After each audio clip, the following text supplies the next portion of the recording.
Hello and welcome to this mental health spotlight topic produced by Warwickshire Educational Psychology Service. I'm Dawn Priest, and along with my colleague Dan Lake, we were going to be doing an introduction to emotionally based school avoidance in this webinar. This obviously is a topic that's receiving a lot of national attention at the moment. And one of the reasons that is the case is because the DFE data shows that since September 2022, more than 1 in 4 pupils, so about 22%, are considered persistently absent from school. That's roughly 18% of children in primary school and 27% of children at secondary school level, and nearly 40% of children in special school. What we want to cover today is merely an introduction to what is actually quite a nuanced and emotive topic for all. So in this short webinar, it will be an introduction to what can be quite a complex topic. But we hope that this webinar will leave you with some things to move forward with, some resources to explore, and some ways of thinking about supporting young people who are struggling to come into school.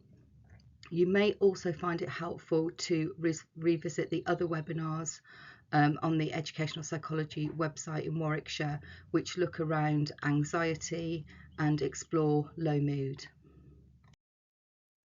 So it's worth noticing at the outset, folks, that the ideas within this spotlight are current as of May 2024. So it's worth bearing that in mind. And we can't start the session or go any further without thinking about what's in a name and the terminology and the language that we use. Because our language and our words and our labels have the potential to shape perceptions, attitudes, and beliefs. And what we want to be doing through the language that we are using is conveying understanding, empathy, and support. Locally within Warwickshire, we're using emotionally based school avoidance, or EBSA for short, but we recognise that won't resonate for everyone, it won't speak for everyone, and as a local authority we are reviewing the terminology that we use.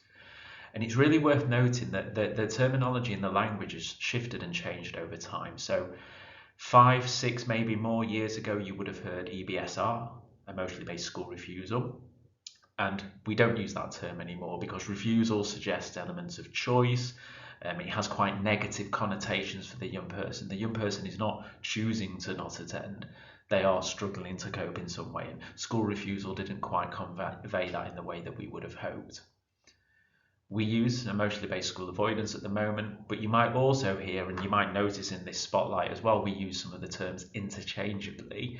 So emotionally based school non-attendance is another phrase that's used, extended non-attendance from school perhaps, or even as simple as barriers to attendance. It's worth noting, as I said a moment ago, that EBSA won't necessarily speak and resonate for everyone. And as with anything, the language in this area shifts and evolves over time. We've gone with EBSA today because it's the most commonly used within the literature, but it's important to highlight that whatever phraseology we use, there's certain key points. Number one is that non-attendance isn't a choice on the younger person's part, it's their attempt to cope. It's absolutely also not a within child factor. Barriers to attendance are primarily often external to the child. They're often indications that something about the school system or the school environment or the social environment of school needs to shift or change or flex in some way. So it isn't a within child factor.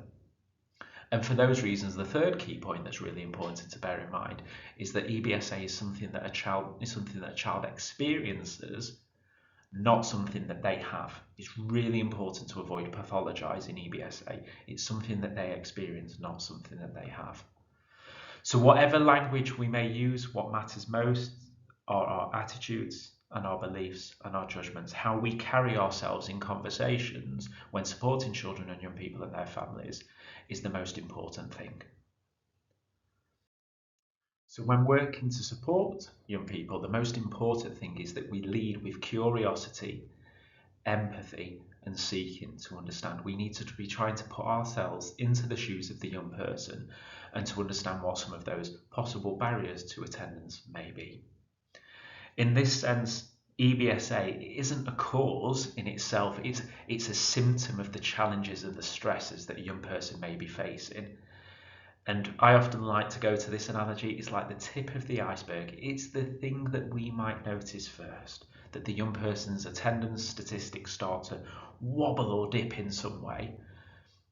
But of course, it's much more complicated than that. We're not actually talking about attendance. We are, but we're not. We're actually talking about well-being first and foremost.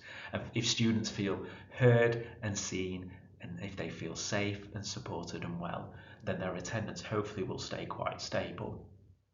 So if we look beyond attendance, then we need to look at the other bits and bobs on the tip of this iceberg, because these might also be the things that we start to notice first. So these could include difficulty sleeping, maybe disrupted morning routines, those students or pupils who are arriving just on time in the morning.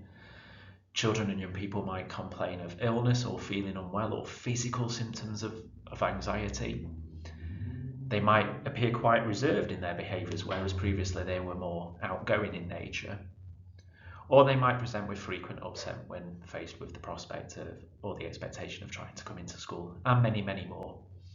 So what we want you to do at this point is we want to just pause this webinar for a moment or two, and we want you to have a think for yourselves. Maybe you've got a young person that you're holding in mind, and if you were observing some of these behaviours in that child or that young person, that idea that they're giving us those indications that they're struggling to cope with school attendance in some way, what might be the bits hidden underneath this iceberg? I'm going to reveal those in a second. What might the young person be struggling with or feeling concerned about or worried about or overwhelmed by that's hiding underneath this iceberg? Pause there for a second. Okay, so hopefully now you've had a few moments to reflect amongst yourselves. Let's have a look at what we have hidden under the iceberg here. So we have a whole host of different ideas: sensory overload, finding the work, the learning confusing and hard, potential learning difficulties intertwined with that, worries about a whole host of different things related to school life. Maybe it's the practicalities, not knowing where to go or how to find your way around school, particularly if you've just changed schools or transitioned up to year 7, for example. Separation anxiety, from whom and how does that play out? Social difficulties, instances of bullying or being made to feel like you don't fit in some way, shape or form. Feeling lonely and isolated. Having additional stresses and demands on your plate, such as young carer status and everything that entails for our vulnerable young people. Having less familiar faces and people to trust and confide in or to connect with in school. Feeling the pressures of the curriculum, exam stress, and all those rites of passage that the school system includes. Feeling the pressures and the sensory pressures and the busyness of loud and busy classroom environments. Experiencing loss and bereavement and other factors that may have affected your well-being more generally, and therefore suddenly the additional demands of coming into school become more difficult and challenging to try and kind of cope with and persevere with. And many, many more. I suspect, folks, if you're tuning into this, you may have even more on your list, and that this illustration doesn't quite go far enough in terms of capturing some of the specific examples and the circumstances of the children that you support. So it's important to think about what's underneath this iceberg for any child or young person that you have in mind. So we wanted to pause to consider a working definition of EBSA.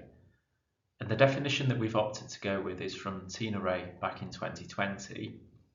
And Tina describes EBSA as a pattern of absence where reluctance or refusal to attend or stay in educational settings is rooted in anxiety or fear. This may be the result of an interplay between personal factors related to that child or young person, family factors, school factors, or wider environmental issues. It's not a diagnosis, but it is a special educational need. And in our opinion, this doesn't quite, as a definition, doesn't quite go far enough. The emotionally based aspect of EBSA is not just about anxiety or fear, it's also stress and it's overwhelm. It's the young person who feels disillusioned with education, or the young person who feels unheard or unseen.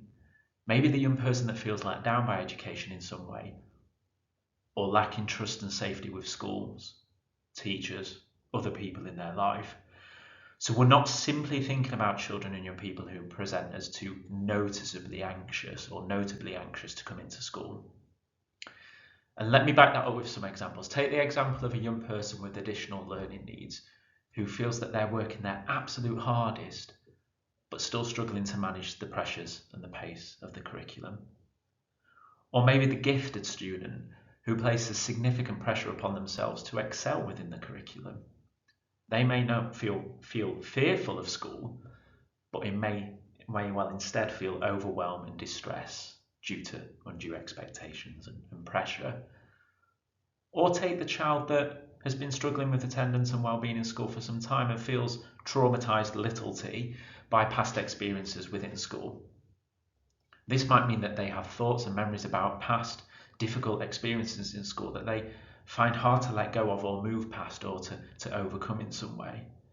And they might be living in fear that that same situation could happen again if they attempt to reintegrate into school. And so they can't face coming into school and leaving that comparative security of the home environment. So some examples of traumatic experiences in school can include being forced into situations that you didn't feel ready for or felt intolerable to you. Maybe the environment was too sensory overwhelming, or the social situation felt too overwhelming in some way, too difficult. Maybe it's that noisy dinner hall or that working in groups that you didn't feel comfortable to work within. Maybe it's those PE lessons or those busier places with the difficult acoustics and the sense of it all feeling too much and too overwhelming. Maybe this is young people who have been given consequences, in inverted commas, for behaviour that the child actually was displaying due to stress, due to feeling dysregulated, but the outcome was, say, isolation or detention, for example. Maybe that trust has been broken for those reasons. Maybe that child or young person has experienced a sense of being shouted at by a teacher or another member of staff, and they felt that that was unjust or unfair in some way, and that trust has been broken in some way. Or maybe that young person has felt the challenges of being left out and isolated socially or feeling bullied by a peer. And we can also think of the case of an autistic young person who might be reaching that state of overwhelm and fatigue from the effects of everyday demands of school as an environment, the learning demands, the sensory demands, the social environment, school feeling complicated and difficult and overwhelming in a multitude of different ways. They may be left for all of those reasons feeling like they're not managing, not coping as well as everybody else, that they're struggling to keep up. And when overwhelm and fatigue take place for neurodivergent young people, but for all children and young people, this can often be known as an experience of burnout. So as you see, it's about barriers to education. It's something that the young person experiences, not something that they have. And that idea of it being something that they experience is because we and the systems around the child or young person, we need to flex or adapt or change in some way. And we call that reasonable adjustments, but more on that to come later. So one of the things that's extremely helpful with supporting young people who are struggling to come to school is recognising those early signs that things are tricky for them. This list here is a list of common signs that somebody is struggling to come into school and finding school difficult. However, there will be individual variations depending on the young person's experience.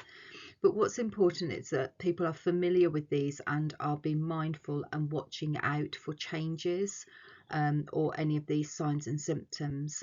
So firstly, that the students, if they are arriving at school at the very last minute or a little bit late and often a bit flustered or distressed about coming into school, young people having quite a negative perception about the school and having an education and thinking about themselves as learners. Obviously one of the key indicators is when somebody's absence rate begins to creep up or increases. But other signs can be about the young person withdrawing, so not socialising as much with their peers, whether that's inside of school but also thinking about outside of school. You may also see young people who have managed in the past to cope with some little bits of adversity or demands really beginning to struggle and have the tolerance for extra small bits of demands or stresses on them. And also you may begin to see some physical symptoms of stress and anxiety, and you may find it useful to look back again at our previous webinars about how to identify stress and anxiety. So what we'd like to think about in this webinar is what we can do, what steps we can take to support young people to feel more comfortable to attend school. So as an illustration then, we can think of a young person's barriers to school well-being and barriers to school attendance as a set of resilience weighing scales. And we're thinking about this interaction between vulnerability factors and protective factors. The resilience scales are used as a metaphor to explain and describe why some people are seemingly more able to cope than others during times of stress or in the face of difficult experiences. When the position of the fulcrum, so that's the middle balance point, is shifted through increasing the number of protective factors and support a young person has, they're going to be more resilient and therefore hopefully more likely to cope to some of the stresses and the challenges that they face. And they may achieve positive outcomes even in the face of adversity or other negative experiences. Difficulties arise, however, when the young person starts to feel that the stresses and the trials and the tribulations of school, in whichever way, shape and form, start to outweigh those protective factors, when the good outweighs the bad, and they feel that the positives of coming to school are vastly outweighed by some of the challenges.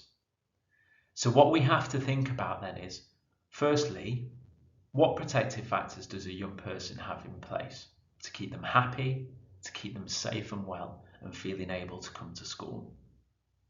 So you might want to pause the video at that point and think about the young person you've got in mind. What protective factors do they have in place?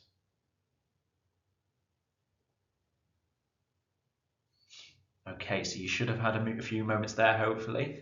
And now we want you to encourage you to pause the video again, and we want you to think about what risk factors might that young person be experiencing that might negatively impact their experience of school in some way and affect their overall well-being as well.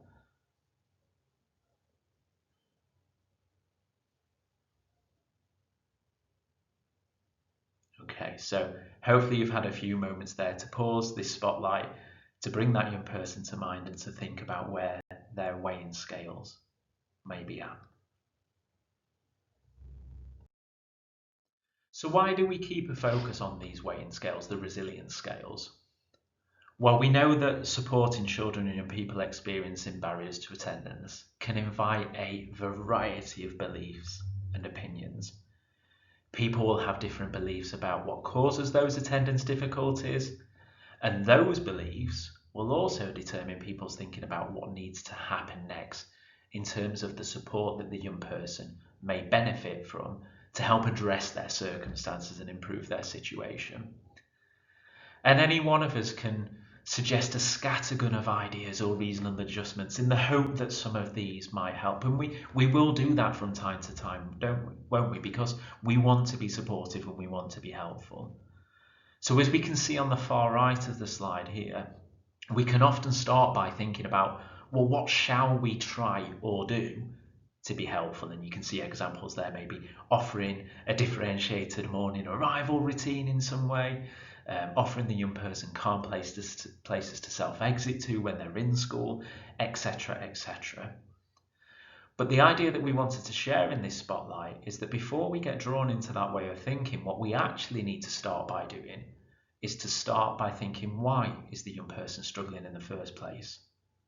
Why are they finding it harder to attend school? We need to start with our why, because ultimately that will determine and drive what you eventually do in terms of support strategies. And what does the latest DfE guidance say around all of this? Well, it says in developing a plan to support attendance through reasonable adjustments, school staff will need to take into account the individual circumstances of the child. So if you are having the right conversations and using the right tools to build a plan of support that is entirely bespoke to that young person, as far as the DfE are concerned, you're on very solid ground in terms of your action planning. This brings us to thinking about the tools that we might use to explore a young person's experiences, their wellbeing needs in school, and the support that they may find beneficial. So to reiterate, if a young person's story involves a greater number of stresses and challenges in school, and that those stresses and challenges are starting to outweigh the positives and the good bits and the protective factors in school, then what we would encourage you to do is to hold on to that resiliency scales model, to keep that in mind. Maybe even talk about resilience scales in conversations with families. I'm forever using my hands like that as a fulcrum to try and explain that in conversations with the families I support. And if you want to explore how those resiliency scales are looking for any given child or young person, then here are the tools that we would recommend. The school wellbeing cards, the risk and resilience card set, so they are the packs of cards in the bottom right of this slide. The blue cards are the school age pack, the green cards are the college and post-16 version, and the orange cards are the special school edition with additional widgets and visuals to help understanding. And each set of these cards are broken into two halves, the blue cards and the yellow cards. The yellow cards are the risk factors that children and young people might identify with as making it difficult to come into school. And you would sort through those with the young person. You would use the cards involved, the instructions that are in there, to try and pinpoint some of the top risk factors that they want support with first. And the blue cards are the protective factors. So young people might either want to pull out and celebrate protective factors that already exist, or equally, they might want to pull out one or two protective factors that they want your support in kind of boosting or improving in some way in school. So all of those cards will help you to, with a young person and with their family and your staff in school, to balance out where those weighing scales are for a young person at this point in time. Equally, if you'd like to, the bottom left there, we have the EBSA Horizons Risk and Resilience Profiles. And they are two questionnaires. One asks about risk factors, one asks about protective factors, and it provides you with a conversational starter to work with families and young people to think about where do we invest our time and energy first. So these are the contemporary tools and resources that we advocate using to explore that idea of risk and protective factors for any given individual child or young person. To further add to that suite of baseline assessment materials that you could be using in school, we also want to introduce you to the CATS, which stands for the Checklist for Attendance Tracking and Support. And it's a wonderful framework for sharing curious conversations with families.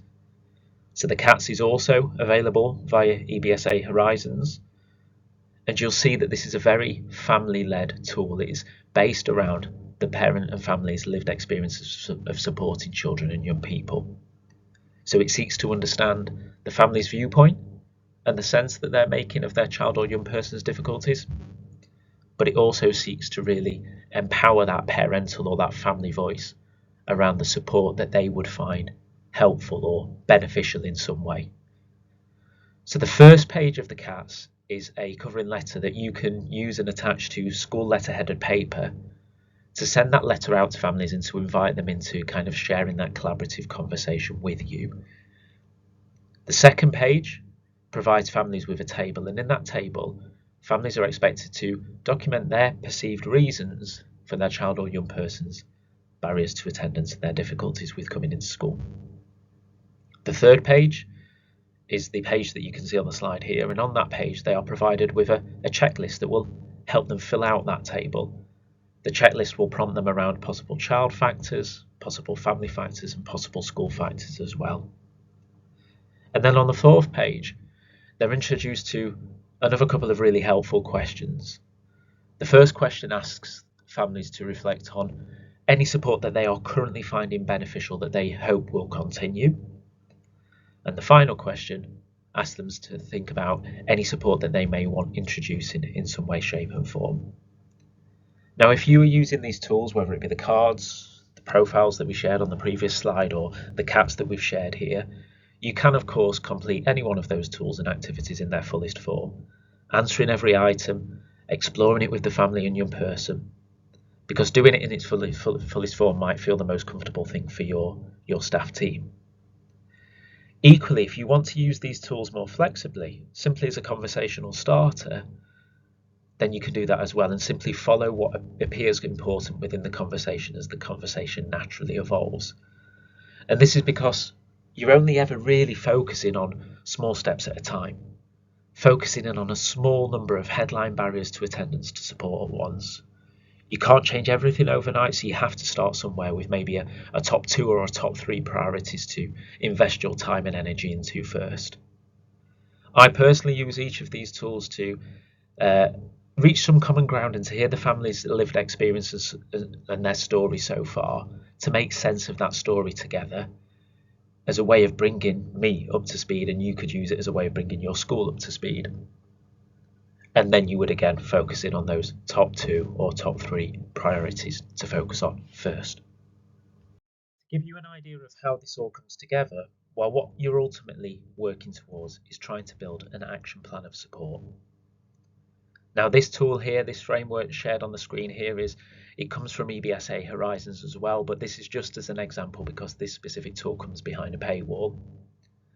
But ultimately what you're looking for is, and you may need to draft your own version of this to use with families, is you're looking to capture some of the headline next steps.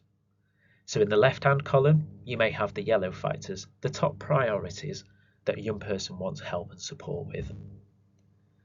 In the middle column, you would have those risk factors, either those that the young person wants to celebrate and or those that they may want to boost and improve in some way. And in the final column, the green column on the right hand side, what you're looking for are those key reasonable adjustments, those key actions to be trying first. And it's a really helpful visual way to map those barriers to the actions that are going to be tried. If the barrier to attendance is this, we're going to be trying this, this and this. If the barrier to attendance includes this, then our next support ideas and strategies include this, this, and this. And it's thinking about those everyday adaptations that are coming up in those planning conversations that you're having with young people and families, and ensuring that you keep these strategies under close review.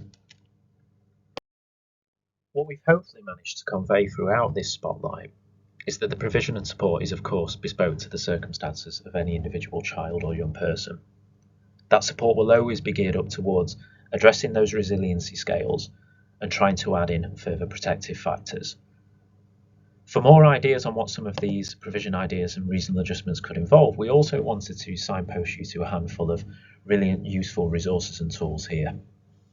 In the top left, we have Understanding and Supporting Children with Emotionally Based School Avoidance by Tina Ray, and that includes both family-orientated and school-orientated ideas to be trying. In the top right, we have Addressing Emotionally Based School Avoidance for School Leaders, Senior Mental Health Leads and Classroom Teachers from the Anna Freud Centre. In the middle on the left, we have the West Sussex Educational Psychology Service EBSA guidance, and you'll see from their website that includes a range of wider reading and tools and practical guides that you can download. And watch this space because in due course a Warwickshire County Council version will be due. Bottom left, we have Can't Not Won't, and that's a story of a family's lived experience. Written by Eliza Fricker, author and parent, it's a story about a child who couldn't go to school and those lived experiences from the family's perspective. And bottom right, we have Square Pegs, Inclusivity, Compassion and Fitting In, a guide for schools. And the Square Pegs text provides a comprehensive, compelling account of children and families' lived experiences. It's a must-have, it's a must-read, as it covers the topic of barriers to education, but from the perspective of a variety of stakeholders, and it's brilliant, thought-provoking stuff throughout. And this is another brief signpost to resources to look into, full of practical ideas to try. So you will find a series of short training packages available from Dr. Pookie Knightsmith, available for free on her website, pookieknightsmith.com. And she has slide decks relating to EBSA prevention, EBSA early intervention, reintegration planning for children and young people who've faced longer term barriers to school attendance, and also a session looking at the overlap between EBSA and ADHD and autism needs as well. So as we touched upon earlier, good attendance and well-being is actually about young people experiencing school as feeling somewhere that is happy, safe, manageable, positive. So when we're thinking about ideas to support and we're thinking about those reasonable adjustments and those support ideas to try, what we need to be thinking about is 4 different key areas of safety. And we're going to look into those now. Physical safety, emotional, social, and cognitive safety. In order to support happy, safe and manageable attendance at school, it's really important that young people have a sense of physical safety and feel confident that no harm will come to them or to others. So it's important that schools have clear policies around bullying, safeguarding and other sensitive areas, which are presented in child-friendly language and are in ways that the young person can understand, so that they have confidence that they are safe and no harm will happen on the site. It's also important that young people have a clear understanding of who they can turn to for support in school, and maybe making sure there's particular times when the young person can check in with these adults during the school day or the week. And that offers that idea of psychological feelings of safety and being held in mind for the young person. Good homeschool communication is really helpful in supporting physical safety, and it's important that you work out who will take the lead on this, how often it will happen, and ensuring that the family feel that they are heard. And you may want to use the CATS tool to support with that, to schedule in and to plan for how you will meet with the family, how that contact will happen and when it will happen. What's also important is validating the young person's experiences. Often when we work with young people, they have a feeling that some people don't believe them. And so, being careful about making sure that the child doesn't feel dismissed or that their views aren't taken seriously, and making sure that those concerns are shared with the appropriate people. The use of things like social stories, scripts and role play can also be very helpful for supporting with tricky conversations and helping the young person have a plan for what to do when they're returning back into school, if they've been struggling to come in, and just making sure that well-intended comments aren't misinterpreted by young people. So what may be seen as a bit of a joke, the young person might find it a bit sensitive if somebody draws attention to them as they return back into school. So often young people say they want the teachers not to comment when they return into school. They just want to quietly slip in. The second safety focuses on emotional safety. So this is that young person's experience of, I feel like I can regulate in school. Even though it's difficult, I feel like I can regain my composure in school. I have ways and means of doing that. I have safe places to do that. And I have people to check in with to help me with that as needed. It's also that experience of, even though school is difficult and the environment can have triggers within it from time to time, that the adults and the team around me are supporting me to accommodate for and work around those triggers and make allowances for those triggers. So what are some of the ideas that we think about with emotional safety? The first one is about providing safe spaces in school, ensuring that the student knows exactly where these safe spaces are and that they feel like they have an unquestioned license to use these as needed. Calmness and composure is the ultimate priority to any other form of progress and safety in school. So it's important that they have that access to these spaces as needed. School needs to feel safe in this way if we're going to break that cycle of avoidance as a mean of coping with times when the children feel less safe. We want school to feel like that place that a young person can come into and still feel safe to regain their composure. We also need to think about ways and means of young people being able to subtly request access to this space. So for some young people, it might be a timeout card or a base card. It might be a wristband that on one half is green, that means I'm doing okay in your lesson, but if I flip it around to the red half, it means I need your help or I probably need to leave this lesson. Some younger children might use a plush octopus that's reversible inside out. So on one side, the octopus might be smiling and happy, but children can flip it inside out and it shows that they're unhappy or less safe in some way. Even right down to the idea that I saw a young person used to use a pink highlighter, which was pretty discreet within a school setting, within a classroom environment, and they would push that highlighter to the top of their desk as a non-verbal way to their teachers to say, I'm not doing okay. And it just allows that adult to then initiate that suggestion, subtle suggestion, that they might want to take some time out and go to their safe place. It also provides the adults with a way of using a cover story or a script, maybe suggesting that the child goes to the office to run an errand for them when actually we know it's a way of safely stepping out of that lesson undetected. The second area that we need to think about is providing calming tools. So these might be sensory tools, relaxation tools, fidget items that support students to feel low and slow and regain that sense of feeling calm and collected. Or equally, strategies and movement breaks that allow the young person to burn off all of that angst and cortisol that they might be feeling within a stressful situation. The third thing to think about is, who are those key adults that the young person could check in with? Providing them with that sense, how do we provide them with that sense of an open door policy that you can, within reason, as long as I'm around, that you can come and find me when you need to. We need to be working to explore triggers and adapt around those triggers throughout the school day and throughout the school week. There's a really lovely resource called Mapping the Landscape of Your School, and that's available via Lancashire EPS's Educational Psychology Services EBSA toolkit. Well worth having a look at and downloading for free, and there's a primary version and a secondary version of that.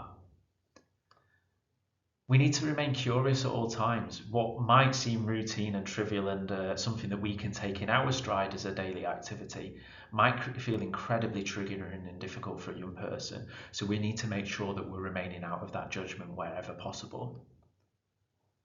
And we need to be using anything that we can within our own knowledge and skill set to teach soothing and calming strategies.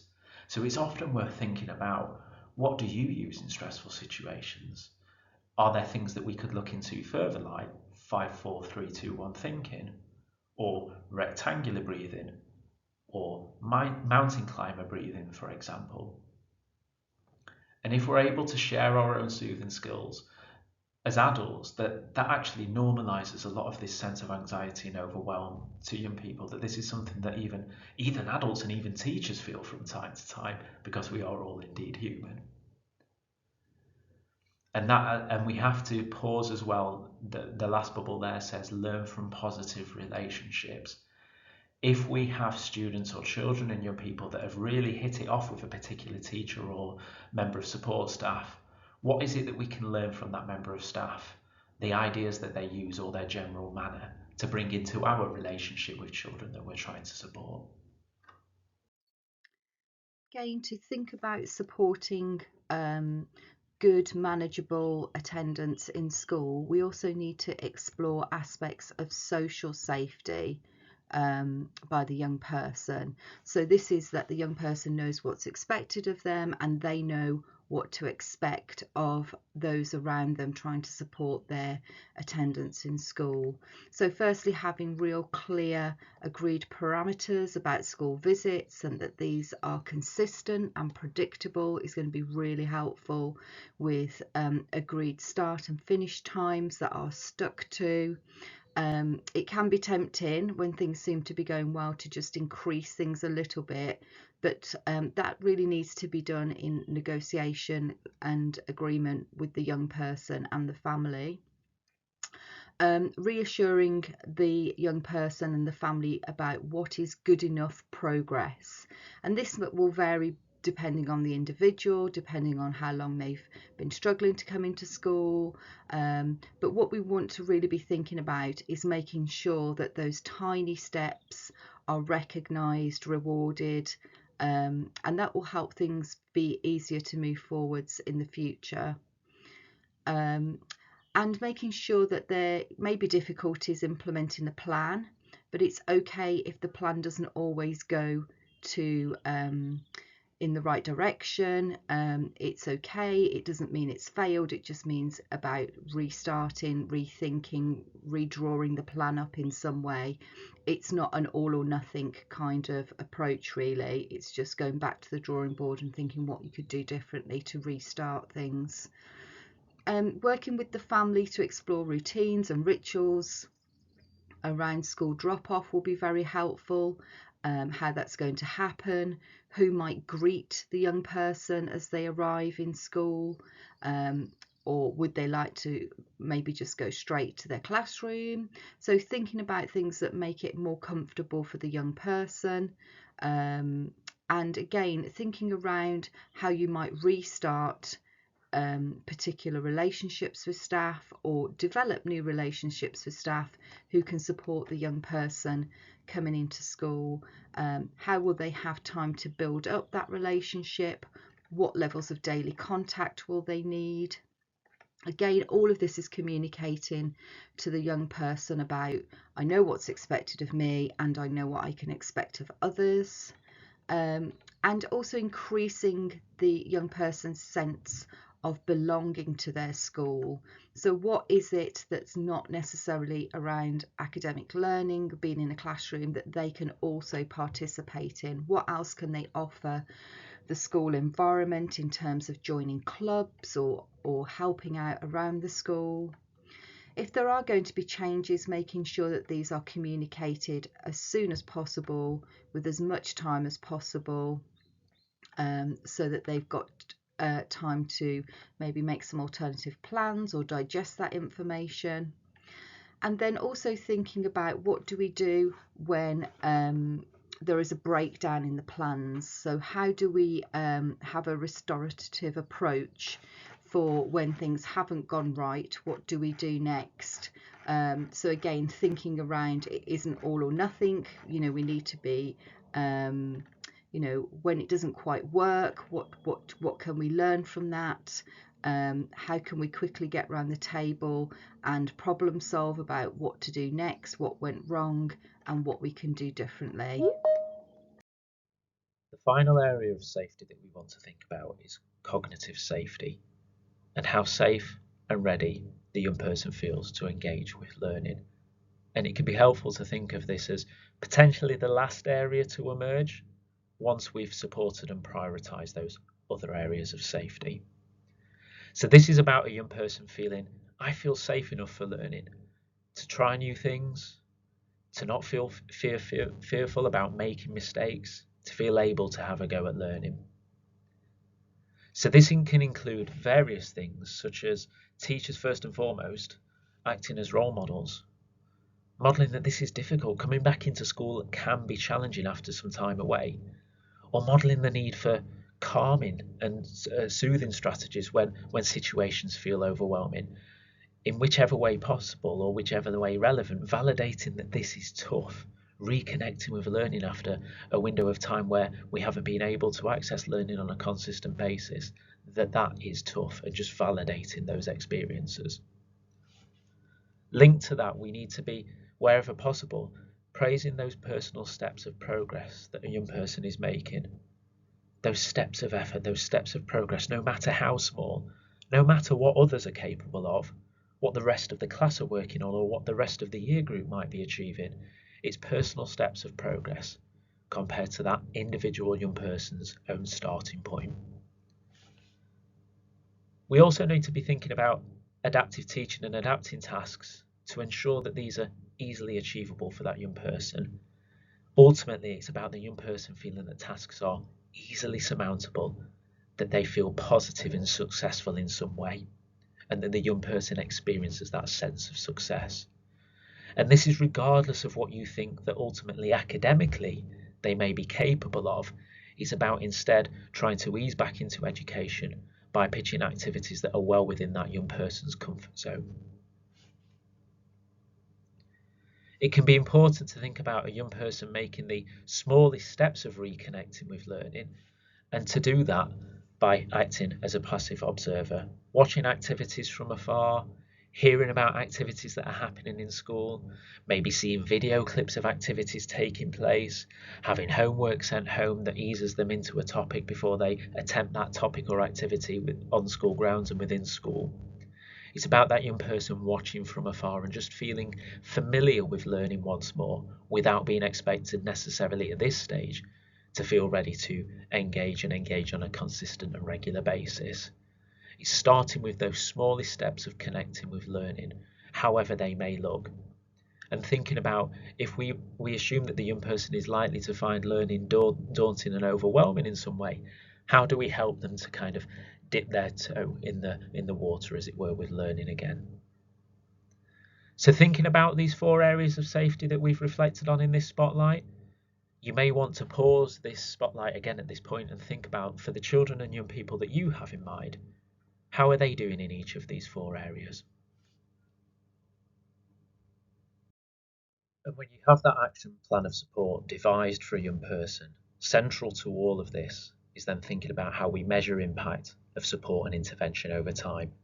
And that brings us to this idea of the graduated approach and how that graduated approach relates to emotionally based school avoidance and wellbeing needs.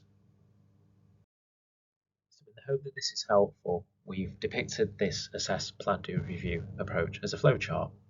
So at the start of that flowchart, you will be thinking about, is this a young person that we have growing concerns around? Have they started to feel less ready for school, less ready for lessons, more so than they had previously? Are they showing signs of feeling anxious upon arriving to school or when in school, or even at home when faced with the prospect of having to come into school?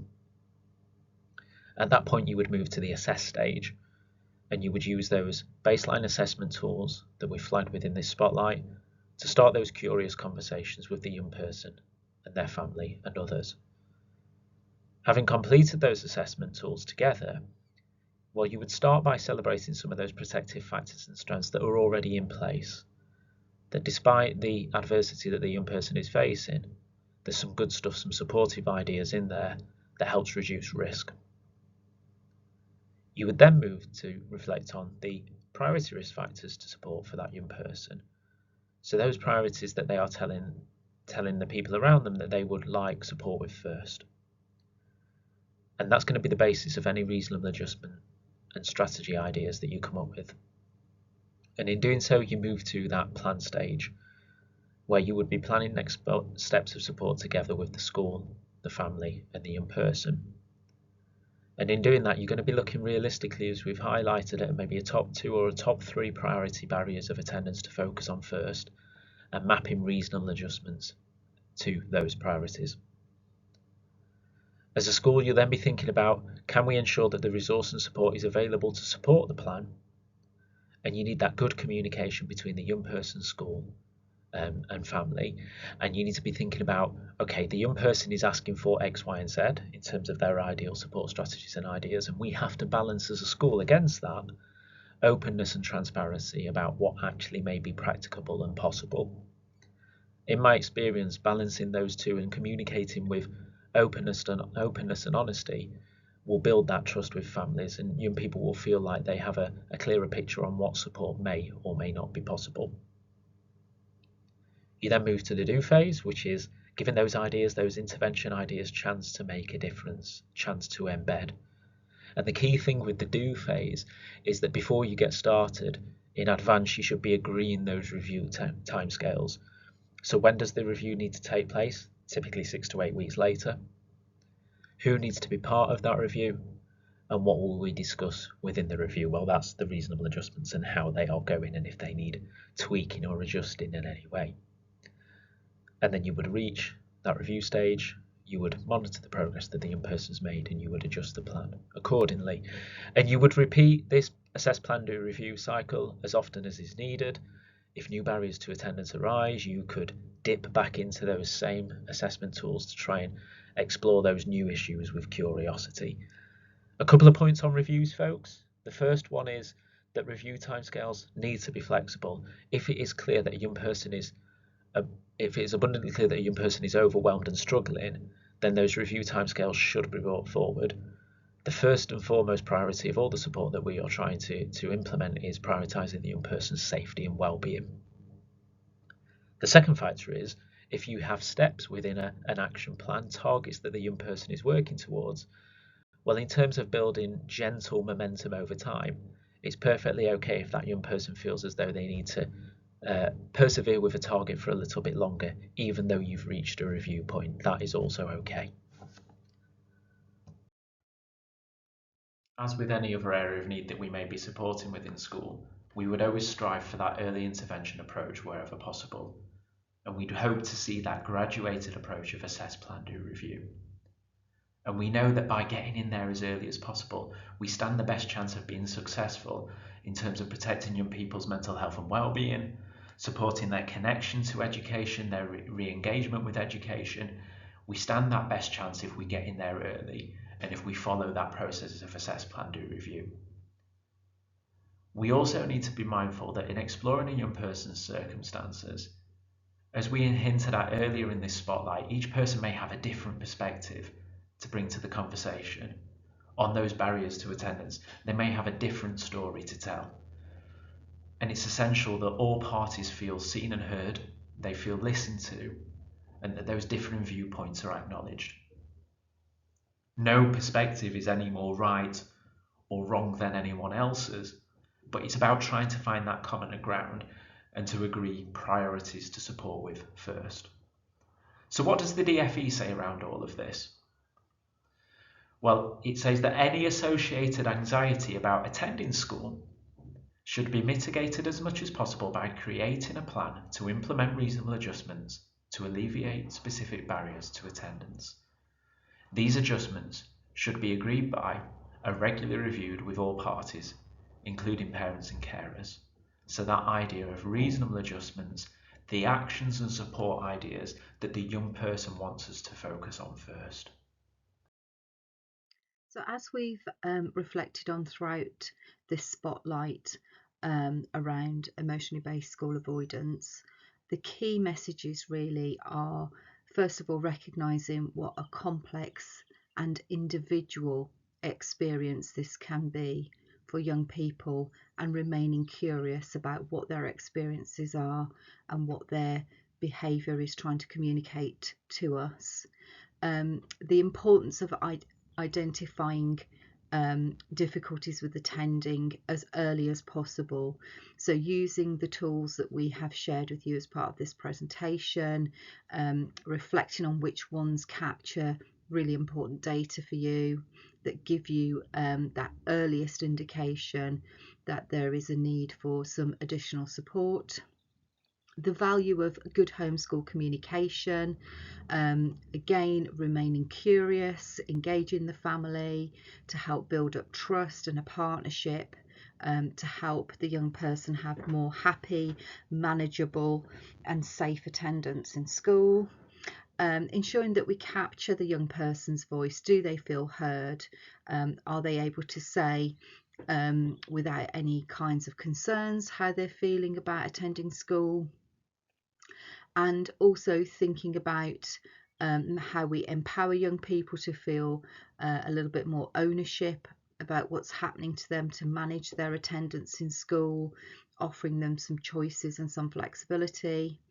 And also, as with any area of special educational needs, following that graduated response. So again, making sure that you identify the needs as early as possible so that you can follow a graduated response and make sure that you are reflecting on the successes and making adaptations as you need to going along to support the young person to comfortably attend school. So there are many different resources out there for you to explore outside of today's presentation. Please do bear in mind that these are always evolving, there are always new things coming along. So here we've got some examples of stuff that's quite contemporary at the moment. Pookie Knight-Smith is an excellent practitioner who very generously provides a lot of free online resources, so it's worth checking out her website.